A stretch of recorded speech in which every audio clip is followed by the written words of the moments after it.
Ready to unlock the full potential of your Twilio phone number and fine-tune it for peak performance. First, log into your Twilio account and navigate to the phone number section. In the console, select the phone number you wish to configure by clicking on it. Let's start with voice settings. Under a call comes in, you can define what happens when someone calls your number here.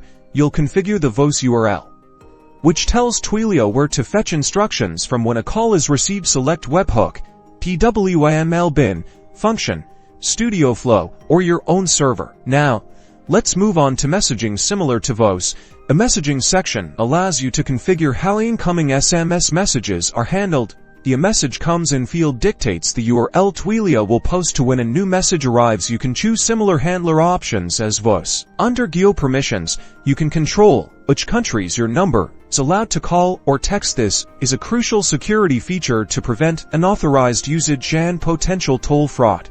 Enable CNAM Lookup to display the caller's name when your number calls out. This can increase answer rates and improve customer experience, but it is a paid service. Explore advanced features like TwiML Bins, which allow you to create and store reusable TwiML instructions directly within Twilio. These can be used to build complex call flows and interactions without needing an external server. By carefully configuring these settings, you can tailor your Twilio phone number to perfectly suit your communication needs, optimizing performance and ensuring a seamless user experience.